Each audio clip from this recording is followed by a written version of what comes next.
Movie Kajal Karthika. ఇది 2 hours 8 minutes run టైమ్‌తో ఆహాలో stream అవుతోంది. మూవీ చూసిన తర్వాత నాకైతే ఫుల్ డిసప్పాయింట్ చేసింది మూవీ అయితే.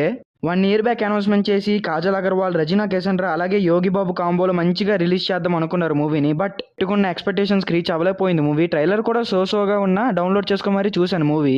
నాకైతే ఫుల్‌గా డిసప్పాయింటెడ్ అనిపించింది మూవీ మొత్తం. And coming into story part, ఇందులో మొత్తం 5 stories. First one and second one చాలా చిన్న స్టోరీస్. కరోనా టైంలో చిన్న స్టోరీస్ అవి. And coming in to main story, మన హీరోయిన్కి బ్రేకప్ అయిపోతుంది. ఆ బాధను మర్చిపోవడానికి బుక్స్ చదువుదామని వాళ్ళ అన్నయ్య లైబ్రరీలోకి వస్తుంది. ఇది మొత్తం కరోనా టైంలో జరుగుతుంది. కరోనా టైంలో ఏ లైబ్రరీస్ తీశారో డైరెక్టర్ గారు చెప్పాలి మనకి.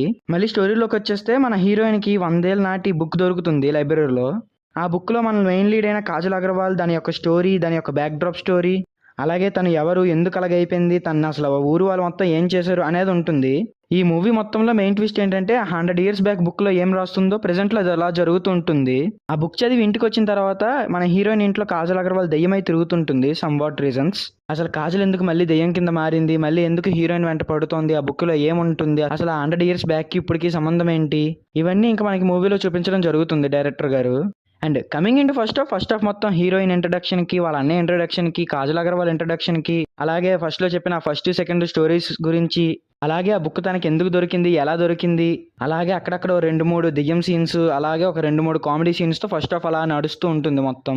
కమింగ్ ఇంటూ ఇంటర్వెల్ సీన్ కూడా మనకు చాలా అట్రాక్టివ్గా ఏమనిపించదు, చాలా స్లోగా ఉంటుంది.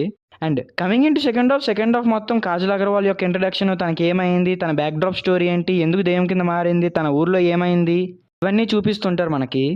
And coming into climax scene and pre climax scene okay పర్వాలేదు అని వినిపిస్తాయి. కాకపోతే మనం ముందే ఎక్స్పెక్ట్ చేసేస్తాం అలాగే జరుగుతుంది అని.